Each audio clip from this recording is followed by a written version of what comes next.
Hello বন্ধুরা, নমস্কার। কেমন আছেন সবাই? আশা করি তোমরা খুব খুব ভালো আছো। বিনা ব্লগ ইউটিউব চ্যানেলে সবাইকে স্বাগত, শুভেচ্ছা ও ভালোবাসা জানিয়ে আমি একটা রান্নার রেসিপি তোমাদের সাথে শেয়ার করলাম।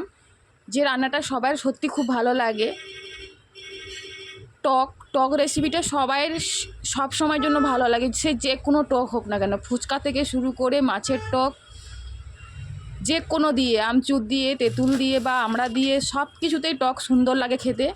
সেটাই আজকে আমি তোমাদের সাথে শেয়ার করলাম। চিংড়ি মাছ দিয়ে আমড়ার টক একবার বানিয়ে বাড়িতে খাবে, দেখবে। আমার তো অবশ্যই ভালোই লাগে, কারণ আমার চিংড়ি মাছ দিয়ে আমড়ার টক অসাধারণ খেতে লাগে। আমি এই দিয়েই ভাত খেয়ে নিই, আমার আর কিছু দরকার পড়ে না। আর টকটা আমি রান্না করলে অনেকটাই করে রান্না করি। দেখো, আমি আমড়াগুলো খুব ভালো করে না উপর থেকে একটু ছালটা ছাড়িয়ে নেবে, কারণ ছালটা থাকলে না ছিবড়া ছিবড়া হয়ে যায়, তার জন্য ছালটা ভালো করে ছাড়িয়ে নেবে। এবার তোমরা যদি চাও যে শুধু আমড়া দিয়ে চিংড়ি মাছ খাবে, তাহলে সেটা করতে পারো। আর একটু সবজি দিলে কি হয় বন্ধুরা, সবজির সাথে একটু টকটা খেলে না, শুধু আমড়া আর মাছ দিয়েই খাবো, তাহলে একটু সবজি দিলে তাহলে খেতে ভালো লাগবে। আমি সবজি দিয়ে খাই, এই জন্য কুমড়ো, ঢেঁড়স, একটু আলু, একটু কচু, এই সব দিয়ে রান্না করি। তোমরা এরকমই সবজি দিয়েও আমরা টক বানিয়ে খাও, অসাধারণ খেতে লাগে। তুমি যে কোনো চিংড়ি মাছ বাদ দিয়ে যদি আমুরি মাছ হয় বা মুরলা মাছ হয়, সেটা দিয়েও খেতে পারো। আমরা দিয়ে সব রকমই টকটা বেস্ট লাগে, তার থেকে বেশি বেস্ট লাগে চিংড়ি মাছ দিয়ে। চিংড়ি মাছের যে কোনো তরকারিতে চিংড়ি মাছ দিয়ে দিলে তার টেস্টটা, যতটা টেস্টটা থাকে তার দ্বিগুণ হারে টেস্টটা বেড়ে যায়। দেখো, কথা বলতে বলতে এদিকে আমার আমড়াগুলোও কাটা হয়ে গেছে, আর ঢেঁড়সগুলোও দেখো কাটা হয়ে যাচ্ছে।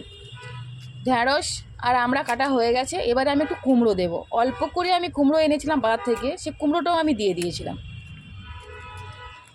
তোমরা কারা কারা আমরা টক খাও অবশ্যই কমেন্ট বক্সে জানাবে।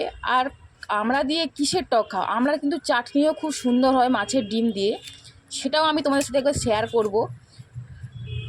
মাছের ডিম দিয়ে আমরা দিয়ে অসাধারণ একটা টক হয়, টক বা চাটনি দারুণ খেতে হয়, সেটাও আমি তোমাদের সাথে একদিন শেয়ার করব রান্না করে। দেখো, সব কিছু কমপ্লিট। এবারে দেখো, চিংড়ি মাছ আমি এখানে নিয়েছি, ওই 150 গ্রামের মতন চিংড়ি মাছ ছিল। চিংড়ি মাছটা একটু ছোটো সাইজের ছিল। চিংড়ি মাছটা ছাড়িয়ে আমি নুন আর হলুদ মাখিয়ে রেখে দিচ্ছি কিছুক্ষণ, কারণ চিংড়ি মাছে একটু নুন ঢুকবে তার জন্য। কমপ্লিট তো হয়ে গেল। খুব সহজ একটা রেসিপি, এতটাই সহজ মানে কি বলবো। এবার একটা কড়াই বুস করে দিয়েছি, খানিকটা তেল দিয়ে ওর মধ্যে আমি দিয়ে দেবো 5 ফোড়ন আর শুকনো লঙ্কা। এবার তোমরা যদি 5 ফোড়ন না দাও, তাহলে কালো সর্ষে দিতে পারো। কালো সর্ষে দিয়েও টকটা ভালো লাগে খেতে। দেখো, শুকনো লঙ্কা আর 5 ফোড়নটা ফুটে এলে, ফড়ফড় করে আওয়াজ হলে চিংড়ি মাছটা দিয়ে দেবে। চিংড়ি মাছটা দিয়ে ভালো করে একটু ভেজে নেবে। প্রথম থেকে চিংড়ি মাছটা দিয়ে রান্না করলে তরকারিটা বেশ ভালোই লাগে খেতে।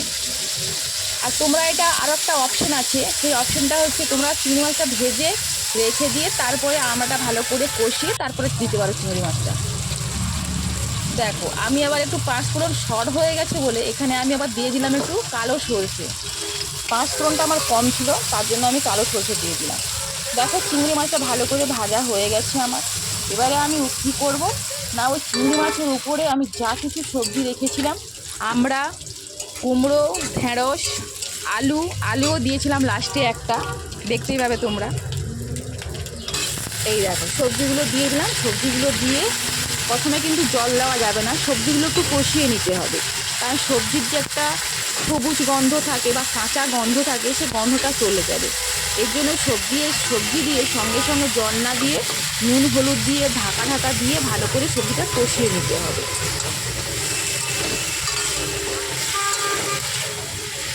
যারা এবারে কাঁচা টক খায় সেটা আলাদা কথা। কাঁচা টক হচ্ছে অ্যাকচুয়ালি মুরলা মাছ আর হচ্ছে ইলিশ মাছের কাঁচা টক হয়।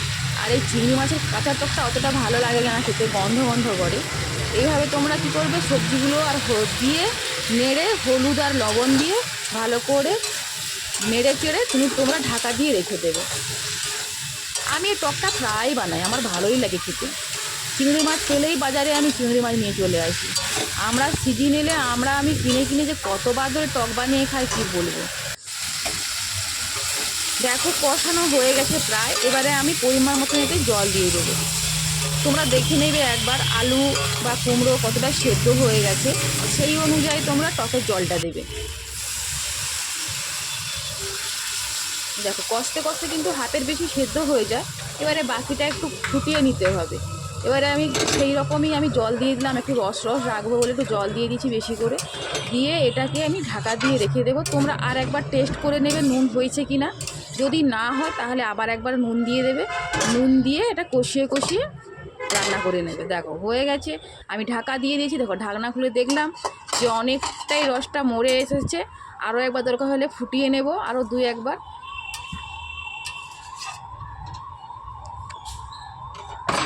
তোমাদের এইরকমই কার কার রান্না দেখতে ভালো লাগে অবশ্যই কমেন্টে জানাবে।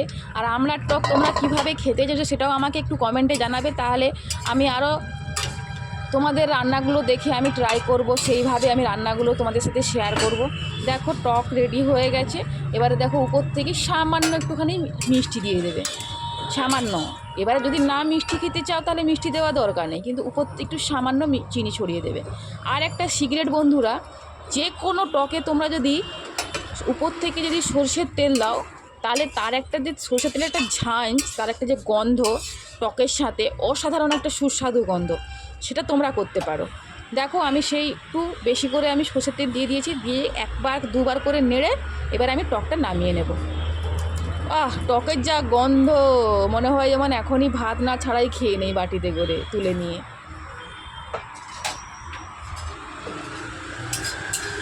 আমার টক রেডি। তোমরা কারা কারা খাবে আমার বাড়িতে চলে এসো, টকের রেসিপি। আর যদি রেসিপিটা ভালো লাগে অবশ্যই একটা লাইক কমেন্ট শেয়ার করবে। আর যে নতুন বন্ধুরা আমার চ্যানেল নতুন দেখছো তারা অবশ্যই চ্যানেলটা সাবস্ক্রাইব করে পাশে থাকবে। আর নতুন নতুন রেসিপি দেখার জন্য পাশে থাকা বেল আইকনটা প্রেস করবে। সবাই ভালো থেকো, সুস্থ থেকো। আর রেসিপিটা অবশ্যই ভালো হবে। এতক্ষণ দেখার জন্য রেসিপিটা তোমাদের কাছে অসংখ্য অসংখ্য ধন্যবাদ, অসংখ্য অসংখ্য ভালোবাসা। আরও নতুন নতুন রেসিপি আমি তোমার সাথে শেয়ার করব। ততক্ষণে সবাই অনেক অনেক ভালো থেকো, সুস্থ থেকো। দেখা হবে আবার আগামীকাল যে কোনো একটা ভিডিও রেসিপি নিয়ে। বা যদি লাইভে আসে তোমরা লাইভে যুক্ত হয়ে যাবে, লাইভে এসে বলবে কী কে রান্না খেতে পছন্দ করো। সবাই ভালো থেকো, সুস্থ থেকো, টাটা।